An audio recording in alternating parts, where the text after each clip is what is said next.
Nagsisimula ang kwento sa isang batang sinisigawan ng kanyang amain dahil sa mabagal niyang pagkain at dahil mukha siyang masamang bata. Nagpapakumbaba ang bata at humihingi ng paumanhin, pero patuloy lang ang amain sa paninigaw, habang ang ina ng bata ay walang pakialam at tahimik lang sa tabi. Ito'y isang panaginip mula sa nakaraan ng ating bida na si Toka Mimori. Nagising siya at nakita ang kanilang class president na si Ayaka Sogo na tinutokso ng bully na si Shogo Oyamada, na ayaw ibalik ang libro ni Ayaka. Patuloy na tinutokso ni Shogo si Ayaka sa pamamagitan ng pagbabasa ng kanyang romance novel sa harap ng lahat, habang walang pakialam ang ibang estudyante sa bullying. Field trip ng klase at napapansin ni Toka kung paano ini-ignore ng kanyang mga kaklase ang bullying, habang nagtatawanan ang mga class elites. Samantala, ang guro ay walang pakialam at natutulog lang. Naisip ni Toka na mukhang cool siya kung makikialam siya, pero naalala niyang wala naman siyang magagawa bilang isang nobody. Nang maglaon, nainis na si Ayaka kaya't nagulat ang lahat nang tumayo si Toka at pinagsabihan si Shogo na ibalik ang libro ni Ayaka. Na-impress si Shogo na sa wakas ay may ipinaglaban si Toka, pero ayaw pa rin niyang ibalik ang libro at nais pang asarin si Toka. Sa oras na iyon, isa sa mga elites na si Takuto Kirihara ang nagsabi kay Shogo na itigil ang kalokohan. Lahat ay humanga kay Takuto sa kanyang pagkontrol sa sitwasyon at humingi ng paumanhin si Shogo kay Ayaka. Pero nainis pa rin si Shogo kay Toka kaya nagsimula siyang mangasar ng tahimik na bata sa klase. Sa wakas, sinabi ng guro na tumigil na si Shogo, pero ipinapaliwanag din niyang pwedeng mangbully si Shogo kung hindi siya ang guro. Sumasang-ayon si Toka sa sinabi ni Shogo dahil hindi naman talaga siya ganoong tipo ng tao na nakikipaglaban, at iniisip niyang ang panaginip lang ang nagtulak sa kanya na kumilos. Bigla na lang nagulat ang mga estudyante nang sila ay teleport sa isang kakaibang lugar. Isang babae ang tinawag silang Heroes from Another World, at ipinakilala ang sarili bilang isang goddess na nagngangalang Vicious. Ipinaliwanag niya na sa kanilang mundo, tuwing lilito ang Great Demon Empire, tinatawag nila ang mga bayani mula sa ibang mundo. Natalo ang Demon Empire ng mga bayani 200 taon na ang nakaraan, pero muli itong bumangon. Hinihiling ng goddess sa mga estudyante na tulungan siya. Hindi naniniwala ang mga estudyante na nasa ibang mundo sila at inisip na baka panaginip lang ito, prank, o mas masahol pa, baka namatay na sila sa isang aksidente sa bus. Nagsimulang magpanik ang lahat, pero sinubukan ng guro na pakalmayin sila, kahit na wala rin siyang magawa kundi sundin ang goddess. Napansin ni Toka ang mga lumang bagay sa paligid at ang golden-eyed goddess, kaya nagsimula siyang maniwala na nasa ibang mundo nga sila. Naisip ni Takuto kung ano ang mangyayari kung hindi sila papayag na labanan ang Demon Empire, kaya sinabi ng goddess na hindi sila makakabalik sa kanilang mundo. Ang tanging paraan para makauwi ay makuha ang Demon King's essence sa pamamagitan ng pagkuha sa puso ng Demon King o pagkolekta ng kanyang essence pagkatapos ng pagkatalo niya at ilagay ito sa isang kristal sa kwintas. Naasar si Shogo sa ideya na pinipilit silang lumaban, pero nakiusap ang goddess na sila ang mga bayani ng kaligtasan. Sinabi ni Ayaka na sila ay mga normal na tao lamang at malayo sa pagiging mga bayani, pero siniguro ng goddess na mayroon silang mga kapangyarihang hindi taglay ng iba. May nararamdaman si Toka na may mali, at inisip niya na ang presensya ng goddess ang nakakaistorbo sa kanya. Bigla na lang silang kinilabutan ng may dalhing preso para aipakin sa isang halimaw. Pinatay ng goddess ang halimaw gamit ang isang fire spell, pero nasa denial pa rin ang mga estudyante at iniisip na CGI lang ang nakita nila. Iniba ng goddess ang usapan at sinabi na oras na para ipakita ang mga hidden skills ng bawat estudyante. Isa-isa silang lumapit sa isang crystal ball, at kapag nagliwanag ito, ibig sabihin ay may espesyal na abilidad sila. Ang mga summoners ay nagulat nang ang liwanag ni Oyamada ay lumiwanag ng husto, na nangangahulugang mayroon siyang kakaibang lakas. Biglang nagbago ang isip ni Oyamada at inisip niyang magandang maging isang bayani. Sumunod naman si Kirihara, at nagulat ang mga sorcerers nang mabasag ang crystal ball dahil sa kanyang kapangyarihan. Ipinapakita nito na siya ay isang S-class, ang pinakamataas na ranggo. Si Oyamada ay isang A-class, kaya't pinuna niya kung gaano kagaling si Kirihara kahit saang mundo pa sila naroroon. Si Ayaka ay isang S-class hero din, at nagulat ang goddess nang malaman na mayroon pang pangatlong S-class sa mga bayani. Karaniwan, maswerte na kung makakuha sila ng isa, kaya't sinabi ng goddess na ito ang pinakamahusay na summoning na naganap. Sumunod si Toka, at hindi niya alam kung ano ang kahulugan ng magliwanag ang kristal sa lilang kulay.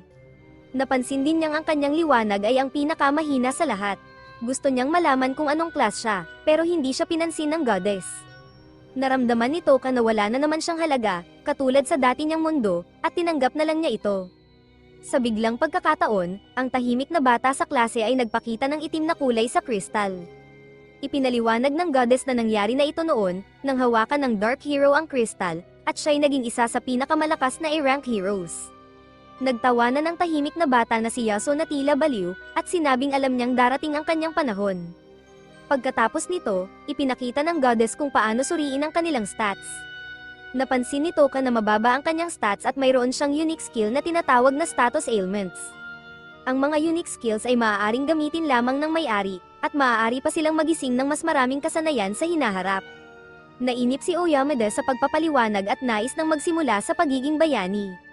Sinabihan siya ng guro na maging magalang sa goddess, pero sinaway siya ni Oyameda dahil isa lang siyang D-class hero.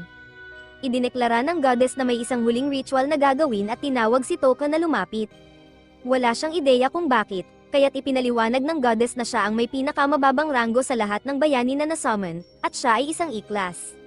Ang mga nakaraang karanasan ng summoners ay nagturo sa kanila na ang pinakamahina na bayani ay laging nagpapabagal sa iba. Dahil dito, nagdesisyon silang tanggalin ang pinakamahina na bayani sa bawat summoning. Ngunit sa kalaunan, ito'y nagsimulang magdulot ng takot sa ibang bayani, kaya't nagdesisyon silang bigyan ng isang pagkakataon ang pinakamababang ranggo na bayani na mabuhay. Sila'y ipapadala sa isang lugar na tinatawag na Ruins of Disposal. Nagtanong si Toka kung gaano kadelikado ang ruins, pero walang nakakaalam. Marami ng kriminal at bayani ang ipinadala doon, ngunit wala pang nakabalik. Sinubukang magpaliwanag ni Toka na may unique skill siya, pero sinabi ng goddess na ang status ailments ay halos walang silbi. Mababa ang success rate nito, at kahit gumana, hindi ito gaanong epektibo at maiksi ang tagal. Sinabi ng goddess na mababa rin ang kanyang stats at kahit mag-level up siya, hindi ito masyadong ungat. Ipinaliwanag ni Toka kung gaano ka-unfair na ma-summon lamang para parusahan, pero sinaway siya ni Kirihara at sinabihan na lang siyang umalis. Sumang-ayon ng iba pang mga bayani na magmadali na siya. Nagpaalam si Yasuo na siya ang pinakamahina at tinawag siyang Mr. Trash Hero, na lalong nagpapalala sa pakiramdam ni Toka. Sinimulan ng goddess ang ritual, ang bawat bayani ay binibigyan ng unique item kapag sila'y na-summon, ngunit si Toka ay nakatanggap lamang ng isang leather bag. Ang bato sa bag ay magliliwanag kapag may magic na inilagay dito, ngunit iyon lang ang nagagawa nito. Sa kasukdulan, tumayo si Ayaka para ipagtanggol si Toka, ngunit pinarusahan siya ng goddess at nawalan ng malay. Sinabi ng goddess sa lahat na kalimutan na si Toka dahil patay na siya sa kanilang pananaw. Tinuturing niyang panalo ang mga natitirang bayani at pinapanood sila sa trahedyang sasapitin ng mga tulad ni Toka. Sa wakas, ipinakita ni Toka ang kanyang determinasyon habang siya'y nagalit at gumamit ng paralyzation spell sa goddess. Ngunit hindi ito umubra dahil sinabi ng goddess na may aktibo siyang dispel barrier bilang isang goddess, na nagbibigay sa kanya ng total defense laban sa status ailment spells. Nagpaalam siya kay Toka bilang Trash Hero, ngunit nagulat ang lahat nang biglang gumamit si Kirihara ng isang attack spell. Humingi siya ng paumanhin dahil sinusubukan lamang niya ito. Nagpatuloy ang ritual, at natuwa ang lahat na hindi na masasayang ang kanilang oras. Tinanong ng goddess si Toka kung may huling mga salita siya, ngunit nagsimula lamang siyang umiyak. Sa gitna ng kanyang pag-iyak, nakita natin si Toka na kausap ang kanyang batang sarili. Sinabi ng batang Toka na kahit gaano pa niya itago ang kanyang tunay na sarili at magpanggap na harmless, hindi niya ito matatago magpakailanman. Hinikayat niya ang kanyang sarili na ipakita ang kanyang totoong kulay at ang tunay na sarili na matagal na niyang pinipigilan. Sa wakas, lumabas ang totoong Toka nang itapon niya ang kanyang mahina na persona at nagsimulang murahin ang goddess. Nagulat ang lahat, at idineklara ni Toka na kung makakabalik siya ng buhay, dapat silang maging handa. Na-teleport si Toka sa ruins, ngunit madilim ang paligid kaya't naglagay siya ng magic sa gem at nagsimulang mag-explore. Biglang naiwasan ni Toka ang isang atake mula sa isang halimaw at nagsimulang tumakbo para sa kanyang buhay. Nanginginig siya habang tumatakbo dahil alam niyang malaki ang agwat ng lakas nila ng halimaw. Habang tumatakbo, napagtanto ni Toka na hindi siya takot, kundi frustration ang nararamdaman niya. Wala siyang armas, mababa ang kanyang stats, at ang kanyang skill ay tila walang silbi. Inisip ni Toka na dito na magtatapos ang kanyang buhay. Ngunit biglang dumating ang kanyang determinasyon, idineklara niya na nais niyang magkaroon ng kapangyarihan at gumamit ng isang paralyzation spell upang mapatigil ang nakakatakot na halimaw. Nagulat si Toka at tumakbo para sa kanyang buhay, iniisip kung paano sinabi ng goddess na bihira gumana ang status ailment skills. Habang tumatakbo, Napansin niya na muling gumana ang kanyang paralyzation skill, na nagpaisip sa kanya kung ang kanyang kakayahan ay iba sa magic sa mundong ito. Wala nang natitirang boost mula sa mga heroes si Toka at kakaunti na lamang ang kanyang magic power. Nag-aalala siya na hindi na ito sapat para gamitin ang kanyang skill, ngunit nagulat siya nang magawa niyang mag-cast ng isang poison spell sa halimaw. Mukhang mataas ang kanyang success rate at hindi mahalaga ang rank ng halimaw. Mukhang mahaba rin ang duration ng spell, at sinabi ni Toka sa halimaw na huwag magalit sa kanya dahil sinusubukan din itong tapusin siya. Ubos na ang magic power to kaya nagtatanong siya sa sarili kung ano ang mangyayari kung subukan niyang gamitin muli ang kanyang status ailment skill. Biglang lumitaw ulit ang halimaw mula kanina, at nag-isip si Toka kung may darating bang magliligtas sa kanya tulad sa mga pelikula. Ngunit naalala niya kung paano siya tinatrato ng lahat at ang mga pambubugbog na naranasan niya noong bata pa siya. Umabot na sa sukdulan ang mga taon ng pagkabigo ni Toka, at napagtanto niyang isa lamang siyang background character kaya't walang darating para iligtas siya. Alam ni Toka na hindi siya maaaring umasa sa iba, kaya't ang tanging opsyon niya ay lumaban para mabuhay. Ipinahayag ng kanyang inner self na ang kanyang laban para mabuhay ay nagsisimula na ngayon. Gumamit si Toka ng paralyzed spell sa halimaw ngunit hindi ito umubra. Ipinaliwanag ng kanyang sistema na hindi niya maaaring gamitin ang parehong skill sa isang target ng paulit-ulit. Agad siyang naghanap ng ibang kakayahan at napagpasyahan na patulugin ang halimaw. Hindi niya maaaring spam in ang parehong skill sa parehong target, ngunit maaari niyang i-stack ang iba't ibang epekto. Kaya tinapos niya ang halimaw gamit ang poison, pakiramdam ni Toka ay pagod na pagod siya, kaya naisip niyang ang paggamit ng kanyang natural magic power ay nagpapahirap sa kanya. Biglang natakot si Toka nang dumating ang isang kawan ng mga halimaw sa kanyang harapan.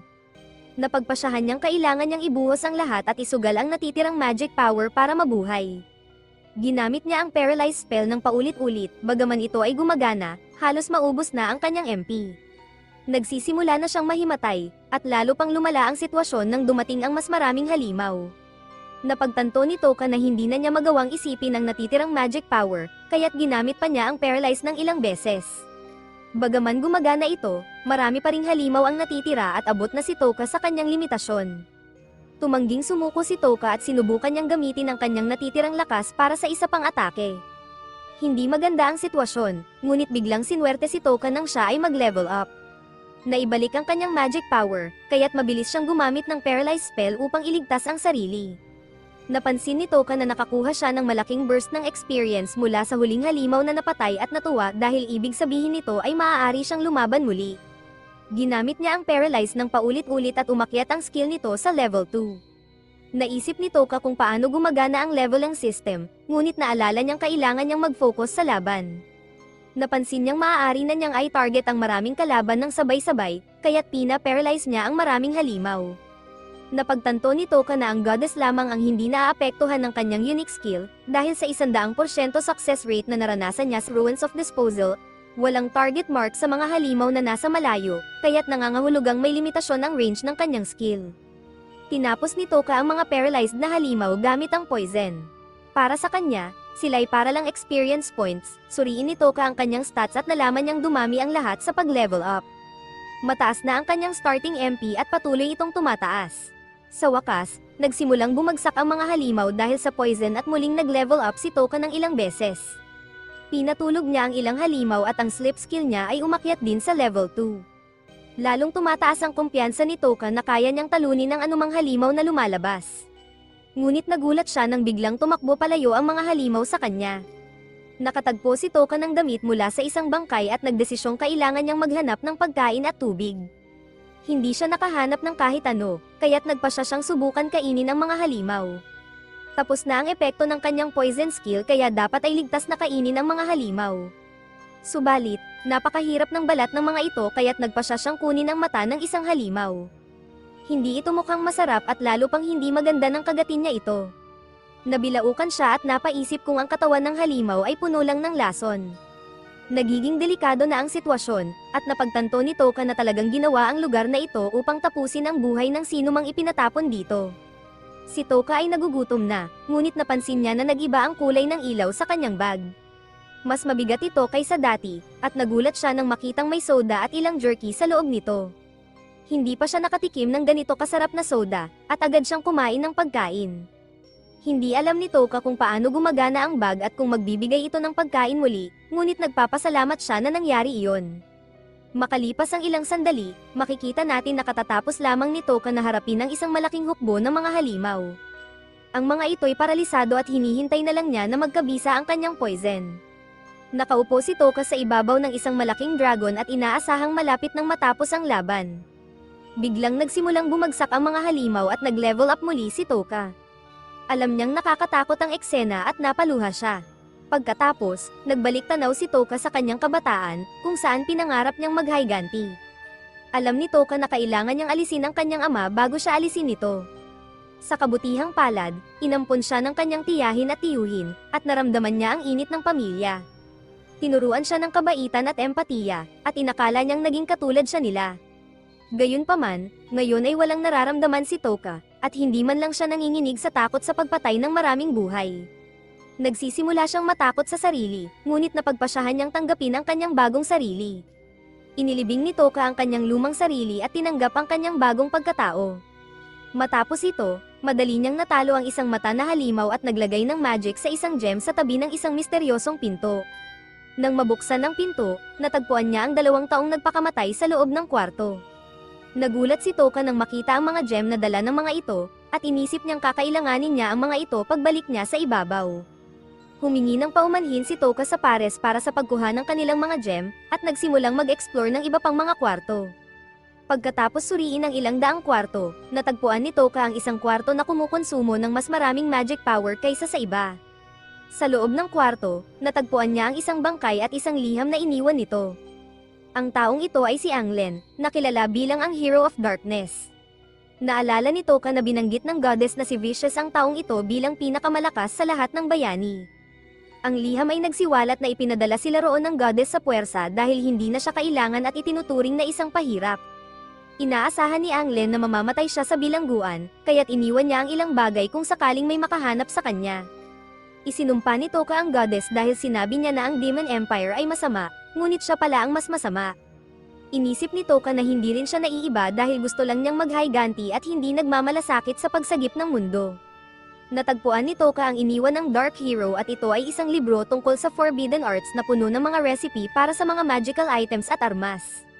Nakakita rin si Toka ng isang scroll ng Forbidden Magic, ngunit hindi niya mabasa ang nakasulat. Dahil sa pagsusumikap ng tanyag na mago na itago ito, inisip ni Toka na ito ay isang makapangyarihang spell na maaaring maging alas laban sa goddess. Nang maglaon, nagulat si Toka nang makita ang isang madugong pahina na nagbabala tungkol sa Soul Eater, ang nilalang na kumuha ng buhay ng lahat sa ruins. Patuloy na nag-explore si Toka at natagpuan ang isang pinto na tila hindi mabubuksan nang walang ilalagay sa lock ang mechanism. Inisip ni Toka na ito ang labasan patungo sa ibabaw, ngunit naisip din niyang malapit ang Soul Eater. Ito'y tiyak na napakalakas dahil hindi man lang ito natalo ng Great Hero. Inabot na ni Toka ang pinakamataas na antas na kaya niyang makuha sa ngayon, at umaasa siyang kaya niyang talunin ito. Malapit na, nakita ni Toka ang isang mukha at naisip na ang orb sa ulo nito ang kailangan niya upang mabuksan ang huling pinto. Ang mukha na ito ay tila ang Soul Eater dahil hindi siya makagalaw malapit dito nang hindi tinatamaan. Walang butas na pwedeng pasukan ang Soul Eater, ngunit kailangan ni Toka ang orb sa ulo nito upang makatakas. Kakailanganin niyang isugal ang kanyang buhay upang makuha ito. Kailangan ni Toka na banggitin ang pangalan ng skill upang maisaaktibo ang Inflict Status Ailment at dapat na sapat na malakas ang boses niya. Ngunit walang oras para mag-isip dahil nagsisimula ng gumalaw ang Soul Eater. Ang halimaw na ito ang nagpatalsik sa pinakamalakas na bayani at ito rin ang dahilan kung bakit walang nakaliligtas sa ruins. Ang halimaw na ito ang tiyak na hari ng ruins, at ito na ang huling laban ni Toka para mabuhay sa Ruins of Disposal. Sa labas, may isang taong nagpakita at naghihintay sa tabi ng ruins. Sa loob, nagulat si Toka na hindi siya inaatake ng Soul Eater. Biglang nagsimula itong magsuka ng isang bagay, na naging mga nakakakilabot na halimaw. Napagtanto ni Toka na ipinapakita ng Soul Eater sa kanya kung ano ang hitsura ng mga biktima nito bago sila namatay. Malinaw na gusto ng Soul Eater na makita ang reaksyon ni Toka, at napagtanto niya na ganito ito naglilibang. Biglang lumitaw ang Soul Eater kay Toka na may malakas na sigaw. Kailangan niyang i-paralyze ang mga goo monsters, at pagkatapos ay i-poison ang mga ito. Ngunit hindi niya magawa dahil nagpaalala ang mga ito sa kanya ng mga taong nawala ang kanilang buhay. Idineklara ni Toka na hindi siya katulad ng halimaw na ito dahil hindi niya kayang gamitin ang mga kaluluwa ng tao bilang laruan. Hindi niya magawang gamitin ang kanyang poison sa mga nilalang na mukhang tao, at sinabi niyang tao pa rin siya. Ang Soul Eater ay tila naaaliw sa kung paano nito pinapahirapan si Toka, kaya't lumikha ito ng mas maraming nilalang. Sinabihan sila ni Toka na huwag lumapit, at naramdaman niyang nag-e-enjoy ang Soul Eater sa kanyang kawalan ng pag-asa. Takot na takot si Toka at nagmamakaawa sa mga nilalang na lumayo, habang tumatawa ng malakas ang Soul Eater. Wala nang pag-asa si Toka at nagmamakaawa na may magligtas sa kanya. Alam ni Toka na abot na sa rurok ng kasiyahan ang Soul Eater, kaya't bigla niyang binago ang kanyang asal at pina-paralyze ang Soul Eater. Ipinaliwanag ni Toka na napansin niyang ito ang pinakamagandang sandali sa buhay ng Soul Eater, natagpuan nito ang ultimate prey na maaari nitong pahirapan para sa maximum na kasiyahan. Gayunpaman, ibig sabihin nito ay nagbaba ito ng kanyang bantay at hindi napansin na hindi ibinaba ni Toka ang kanyang kaliwang braso. Bumagsak ang halimaw mula sa paralysis, at ipinaliwanag ni Toka ang isang fatal flaw ng mga arogante sa kanilang lakas. Ang sandaling naniniwala silang tiyak na ang tagumpay ay siya ring sandaling nagiging sanhi ng kanilang pinakamalaking kalaban, ang overconfidence. Umabot sa level 3 ang paralyzed skill ni Toka, at ibinunyag niyang nag-arte lang siya sa buong oras. Ipinaliwanag niya na matapos siyang alagaan ng kanyang tiyahin at tiyuhin, sinubukan niyang maging harmless. Sinubukan niyang maging normal at mabait, naisahan niya pa ang sarili niya at kalaunan ay nakalimutan kung sino talaga siya. Gayunpaman, ang mabait na background character na naging siya ay tila may malalim na hinanakit. Pina-poison ni Toka ang mga soul monsters at ipinaliwanag na wala siyang naramdaman patungkol sa kanila noong nilikha sila ng halimaw. Tinapos lang niya ang mga buhay nila gamit ang bloodlust na sinusuklian ng bloodlust. Si Toka ay may pinakamababang stat sa lahat ng pumasok sa dungeon, ngunit nagpapasalamat siya dahil ito ang dahilan kung bakit siya na-underestimate, na nagbigay daan para siya ay makaligtas. Habang ang Soul Eater ay nagdurusa sa sakit, tinuya siya ni Toka dahil natalo siya sa isang mahina na tao na ipinadala sa dungeon para itapon. Desperadong sinubukan ng Soul Eater na makalayo, ngunit ito'y lalong nakatulong kay Toka na malaman na ang kanyang paralyzed skill ay nagdudulot ng karagdagang pinsala kapag sinusubukang gumalaw ang biktima. Sa wakas, pina-poison ni Toka ang Soul Eater at umabot sa level 3 ang kanyang skill. Tinapos ni Toka ang laban gamit ang kanyang sleep spell, at lumitaw ang mga kaluluwa na ginamit ng Soul Eater upang magpasalamat kay Toka. Sinabi nilang pinanood nila siya sa buong panahon niya sa ruins, at umaasa ang mag-asawa na magagamit niya ng mabuti ang kanilang mga gem. Pinakamahalaga, nagpapasalamat sila sa kanya sa pagkatalo ng Soul Eater. Nandoon din ang Dark Hero at sinabi kay Toka na mag-higanti sa Goddess. Alam ni Toka na hindi siya obligadong gawin ito, ngunit gusto niyang mag-higanti para sa sarili niya. Kinuha ni Toka ang orb mula sa Soul Eater at ginamit ito upang buksan ang exit door. Nagpaalam siya sa ruins at lumabas. Sa labas, makikita natin ang mga estudyante na nag-aalis ng mga halimaw upang makakuha ng experience points. Hinahabol ni Oyamada ang isang lobo, at tuwang-tuwa si Kirihara sa kanyang pag-unlad habang naabot niya ang level 18. Ang dating tahimik na si Yasuo ay pinapanood ang isang halimaw na sumisigaw sa sakit at tumatawa siya ng parang baliw. Isang babae na nagngangalang Asagi ang nananakot sa isa pang babae at nagpahayag ng pagkabahala na baka magulo na ang kanilang klase. Maraming estudyante ang may malalaking ego, at ang pag-assign sa kanila ng mga klase ay hindi nakatulong. Tinitiyak ni Asagi na magsisimula ng maghiwa-hiwalay ang mga estudyante sa mga paksayon, kaya gusto niyang makasama ang mahiyaing batang babae sa kanyang grupo. Ang batang babae na ito ay isang D-rank, kaya't walang paraan para siya ay mapasama sa grupo ni Kirihara, at hinulaan ni Asagi na si Ayaka ay hindi tatagal upang bumuo ng sarili niyang grupo. Ang mahiyaing batang babae ay si Kabato, at sinabi ni Asagi sa kanya na kung hindi siya sumali sa grupo ni Asagi, mahihirapan siyang magkasya sa Anman. Naniniwala si Asagi na kung matatalo nila ang Demon Empire at makakabalik sa kanilang mundo, maaaring makinabang sila sa kanilang mga ginawa sa mundong ito. Lumalabas na ang goddess ay nagbigay ng isang pagsubok sa mga estudyante na kailangan nilang tapusin, at ito ay ang pagpatay ng mga halimaw. Hindi pa natatapos ni Kabato ang kanyang gawain, kaya't nagdala si Asagi ng ilang mga batang babae upang ilabas ang isang halimaw upang tulungan si Kabato. Nag-aalangan si Kabato, ngunit pinaalala ni Asagi sa kanya na siya ay itatapon tulad ni Toka kung hindi niya tapusin ang halimaw. Si Kabato ay natatakot, ngunit wala siyang ibang pagpipilian kaya't pinatay niya ang halimaw. Binati siya ni Asagi sa pagpasa sa pagsubok at inanunsyo na opisyal ng miyembro ng kanyang grupo si Kabato. Pakiramdam ni Kabuto ay labis siyang nasaktan at naalala niya ang isang pagkakataon kung saan sinagip ni Toka ang isang nasugatang pusa. Pakiramdam ni Kabuto ay nagkasala siya matapos tapusin ang nilalang, at humingi siya ng paumanhin dahil wala siyang magawa. Samantala, nagkamalay si Ayaka at naramdaman ang sakit mula sa suntok ng goddess. Nagpunta siya upang kausapin ang goddess tungkol kay Toka, ngunit ipinaliwanag ng goddess na wala nang magagawa dahil ang ritual para alisin ang mga pinakamahihinang bayani ay patakaran ng kaharian. Nagpakita ng kunwaring pagsisisi ang goddess dahil wala siyang magagawa. Nagulat si Ayaka nang ibunyag ng goddess na patuloy pa rin ang ritual habang natutulog si Ayaka ng ilang araw. Lahat ng iba pang estudyante ay nagpasimulang sumabak sa isang pagsubok upang malaman kung kaya nilang pumatay ng isang halimaw. Ilan na ang nabigo at na-disqualify na, nagpanggap ang goddess na malungkot sa lahat ng ito habang ipinaliwanag niya na ang mga hindi makakatupad sa kanilang tungkulin bilang bayani ay dapat umalis. Ipinahayag ni Ayaka ang kanyang pagkadismaya sa pagtrato sa mga estudyante, ngunit pinaalala ng goddess na kailangan nilang alisin ang mga walang halaga. Ipinaalala ni Ayaka sa goddess na siya ay isang S-class hero at ipinahayag na gagawin niya ang kanyang tungkulin upang bumawi para sa mga estudyanteng hindi nakapasa sa pagsubok ng goddess. Ngunit kapalit nito, gusto niyang itigil ng goddess ang disposal. Tinanggap ng goddess ang alok at humingi ng paumanhin sa pananakit sa kanya. Ipinaliwanag niyang kailangan niyang pakalmayin si Ayaka mula sa kanyang hysterics, ngunit ngayon ay nais niyang makipag-ayos. Sa Dark Forest, tumatakbo ang isang batang babae mula sa kanyang mga tagayusig. Ang Sword God na si Maggots at ang kanyang grupo, na kilala bilang Holy Watchers, ay malapit nang abutan siya. Si Toka naman ay nakabalik na sa ibabaw at sinuri ang kanyang stats. Natuklasan niyang maaari niyang i-dismiss ang paralyze at gawing non-lethal ang kanyang poison, na nangangahulugang maaari niyang iwasan ang pagpatay ng mga target. Napagdesisyonan ni Toka na kailangan niyang makahanap ng espada at isang taong maaaring magsilbing tank para sa kanya sa frontline. Sa kanyang paglalakbay, natagpuan ni Toka ang ilang slimes na tila inaapi ang isa sa kanilang sarili. Nais ni Toka na lumaban ng maliit na slime, ngunit wala itong laban dahil sa dami ng kalaban. Nakaramdam ng awa si Toka para sa maliit na slime, ngunit nagulat siya nang bigla itong lumaban.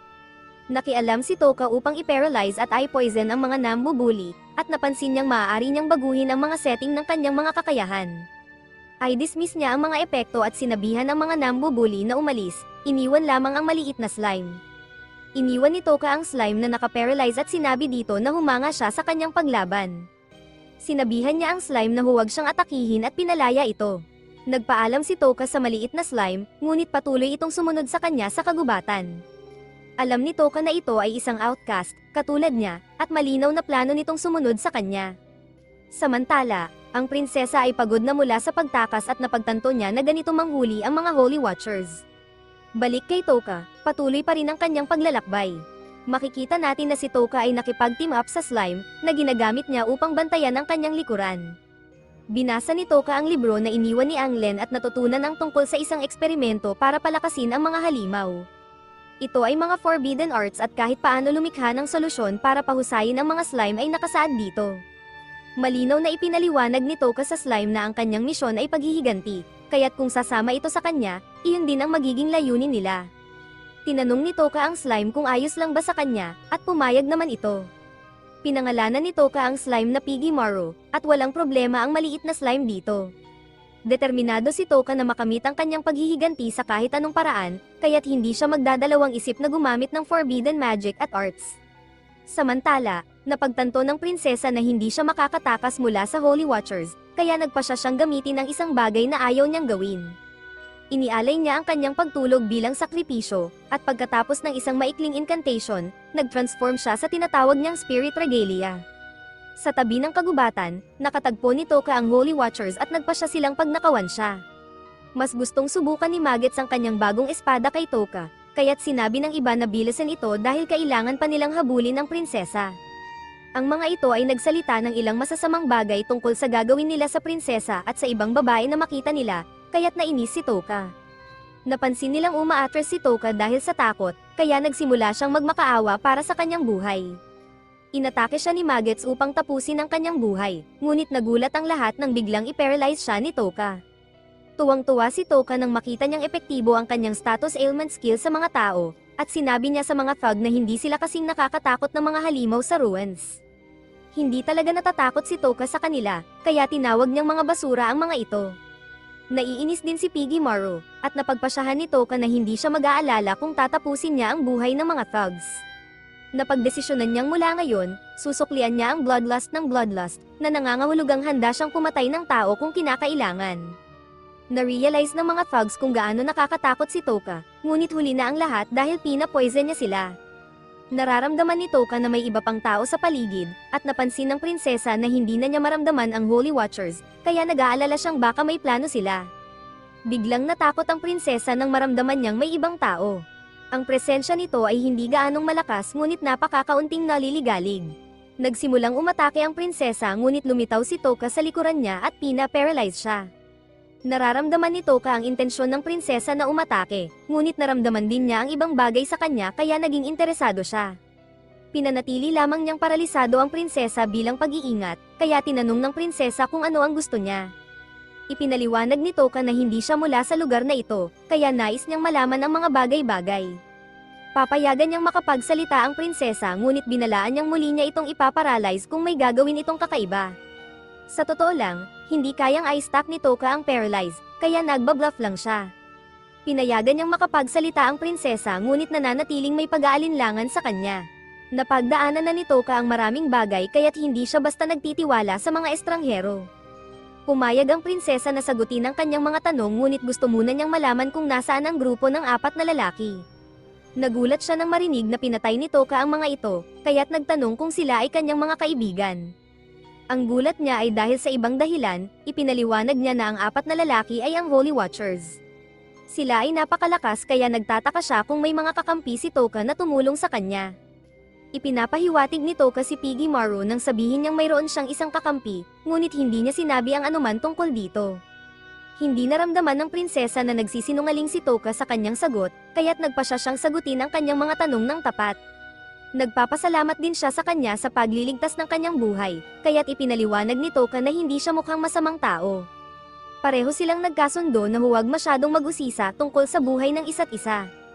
Nagsimula si Toka sa kanyang mga tanong, at inihayag ng prinsesa na ang kagubatan kung saan sila naroroon ay nasa timog ng kaharian. Ang susunod na tanong ni Toka ay tungkol sa scroll na nahanap niya. Alam ng prinsesa na ito ay isang sinaunang at natatanging script, ngunit hindi niya mabasa ang nakasulat. Alam niya ang isang tao na maaaring makabasa nito, isang mangkukulam. Ang mangkukulam na ito ay may napakalawak na kaalaman tungkol sa mga forbidden arts ng mundong ito, kaya't itinuring siyang mapanganib. Nais ni Toka na makipagkita sa kanya, ngunit siya ay matatagpuan lamang sa lupain ng Golden-Eyed Monsters, isang napakapanganib na lugar. Hindi pa rin nararamdaman ng prinsesa na nabayaran niya si Toka sa pagliligtas sa kanya, ngunit sinabi ni Toka na patas na sila. Napakabait ng prinsesa, at pinaalala niya kay Toka ang kanyang tiyahin na sobrang bait. Sinabi ni Toka na mawawala ang paralisasyon sa loob ng ilang minuto, ngunit hindi niya maipapangako ang kanyang kaligtasan habang hinihintay ito. Ayos lang naman sa prinsesa, kaya't pinadalang mabuti ni Toka ang kanyang paglalakbay at umalis. Ipinaliwanag niya kay Piggy Morrow na hindi siya nasisiyahan sa pagpatay, kaya't gagawin niya lamang ito ayon sa kanyang sariling mga alituntunin. Hindi sigurado si Toka kung hindi siya aatakehin ng babae pagkatapos siyang palayain, kaya't umaasa siyang babantayan siya ni Piggy Morrow. Makalipas ang ilang sandali, dumating si Toka sa isang lungsod at nagkunwaring isang mercenary na tutugan sa isang tawag para sakupin ang ilang ruins. Pinapasok siya dahil gusto ng pinuno ng lungsod na papasukin ang maraming mercenary na papunta sa ruins hanggat maaari.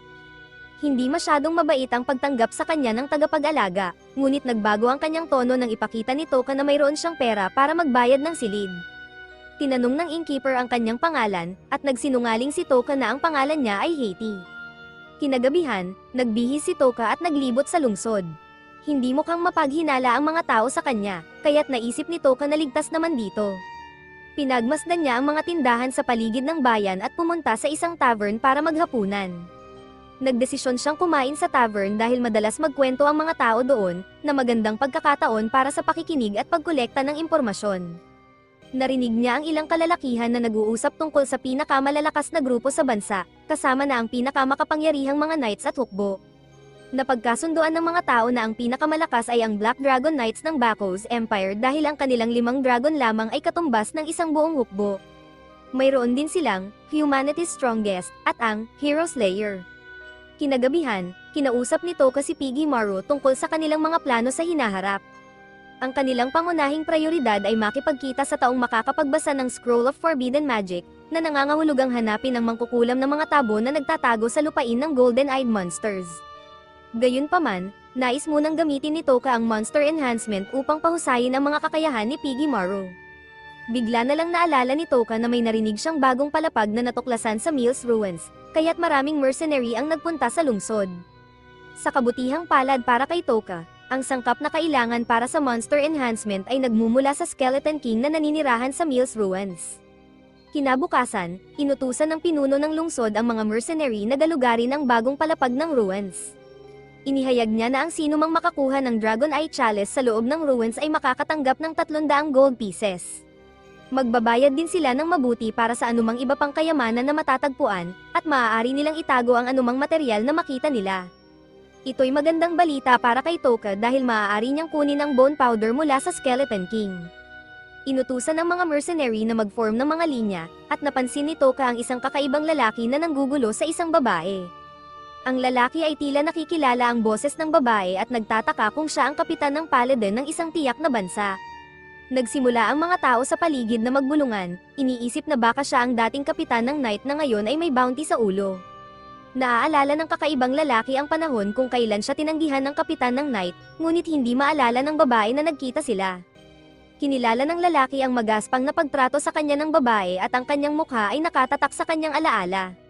Binalak niyang ilantad siya sa pamamagitan ng paghubad ng kanyang hood upang ipakita ang kanyang mga tainga. Ang kapitan ng knight ay isang high elf, na bihira sa lugar na ito, kaya't kung matulis ang kanyang mga tainga, siya nga ito. Ipinahayag ng lalaki na ang kanyang pangalan ay Joji Ti at tinanggal niya ang hood ng babae. Nais niyang papurihan siya dahil sa pagdakip sa kapitan na nasa takbuhan, ngunit nagulat siya nang makita niyang normal ang mga tainga ng babae. Inihayag ng babae na ang kanyang pangalan ay Misty at nagkamali si Joji Ti. Sinabi ni Joji Ti na mayroon siyang seryosong galit sa mga magagandang babae at gagantihan niya si Misty sa kanyang kahihiyan. Pagkatapos, nakatagpo ni Toka si Misty at ipinayo sa kanya na mag-ingat dahil ang lalaki mula kanina ay puno ng galit at puot. Sanay na si Misty sa ganitong klaseng traito at mas gusto niyang hindi magustuhan ng mga tao kaysa subukang makipaglapit sa kanya. Malinaw na iniiwasan ni Misty ang pakikisalamuha sa mga tao, ngunit may pakiusap si Toka. Kailangan niyang bumili ng mga gamit bago pumasok sa ruins, ngunit ayaw niyang maloko ng mga mangangalakal, kaya tinalok niyang bayaran si Misty para tulungan siya. Sa kabutihang palad para kay Toka, kailangan ni Misty ng pera kaya't pumayag siyang tulungan siya. Nagpakilala sila sa isa't isa, ngunit alam ni Toka na gumagamit lang si Misty ng alias. Malinaw na pareho silang may mga lihim kaya't nagkasundong hindi muna magbahagi ng kanilang tunay na pangalan. Tinulungan ni Misty si Toka sa pamimili, kaya't binayaran siya ni Toka ng 3 silver coins. Biglang hinimatay si Misty at ipinaliwanag niyang hindi siya nakatulog ng maayos sa nakaraang 3 araw. Sinabi niyang wala itong kaso at umalis, habang nagdesisyon si Toka na oras na upang simulan ang pagsakop sa Mills Ruins. Pagpasok niya sa ruins, narinig ni Toka ang ilang tao na sumisigaw para sa kanilang buhay habang hinahabol ng isang halimaw. Pina-paralyze at pina-poison niya ang halimaw, madali niyang napatay ang mas maliit na bersyon ng halimaw na hinarap niya dati, kaya't napagtanto niyang ang mga halimaw sa Ruins of Disposal ay napakahirap talunin. Ilang sandali pagkatapos, bumalik ang mga tumakbo para sa kanilang buhay at natagpuan na may pumatay sa halimaw. Nagulat sila dahil parang isang beses lang itong nasaksak. Sa isang ligtas na lugar, nagpahinga si Toka at sinuri ang kanyang stats. Biglang narinig ni Toka si Joji Ti mula kanina na umuupo ng ilang goons upang saktan si Misty. Gusto niyang tapusin nila si Misty ngunit gawin ito ng dahan-dahan upang mapahiya siya. Galit na galit si Joji Ti at hindi siya matahimik hanggat hindi niya nakikita ang mukha ni Misty na nagdurusa. Binigyan ni Joji Ti ng pahintulot ang mga goons na gawin ang kahit ano kay Misty, ngunit lalo lamang ikinagalit ito ni Toka. Ipinakita ni Toka ang sarili sa mga goons, kaya't nagbanta silang tapusin siya. Hindi sila natatakot na mahuli dahil maraming tao ang nawawala sa ruins. Nakiusap si Toka na iligtas siya, ngunit kinutya lang siya ni Dretty bilang isang duwag. Lumapit si Dretty upang tapusin si Toka, ngunit mabilis niyang pina-paralyze sila. Ngayon, si Toka na ang nanunuya sa kanila, ngunit ang kanyang sariling kasamaan ay halos nagpapasuka sa kanya. Pina-poison niya sila at inisip na oddly satisfying na alisin ang mga tulad nilang basura.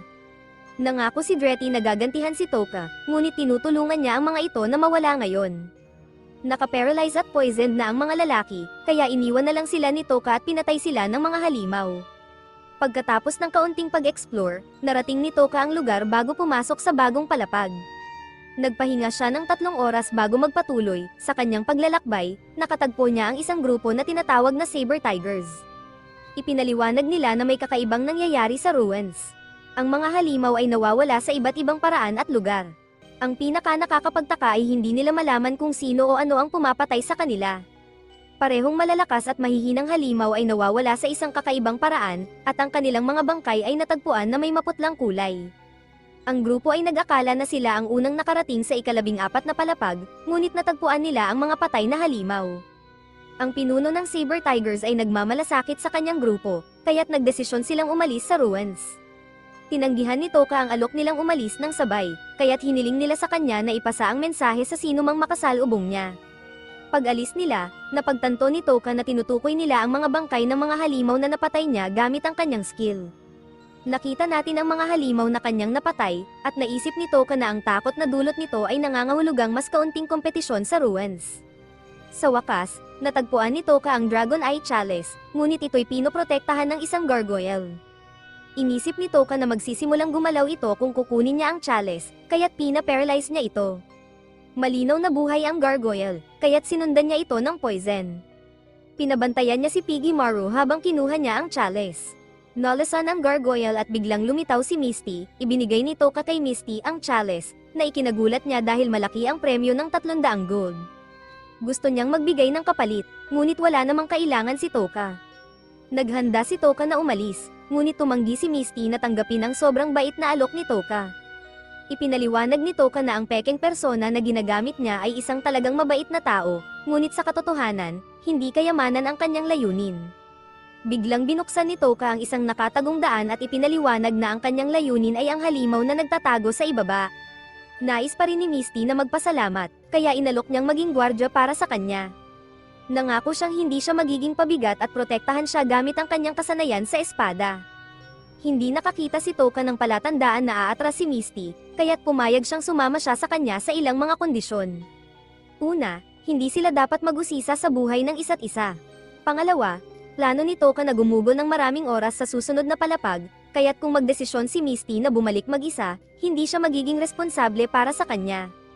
Pumayag si Misty sa kanyang mga kondisyon at nangakong ipagtatanggol siya sa abot ng kanyang makakaya.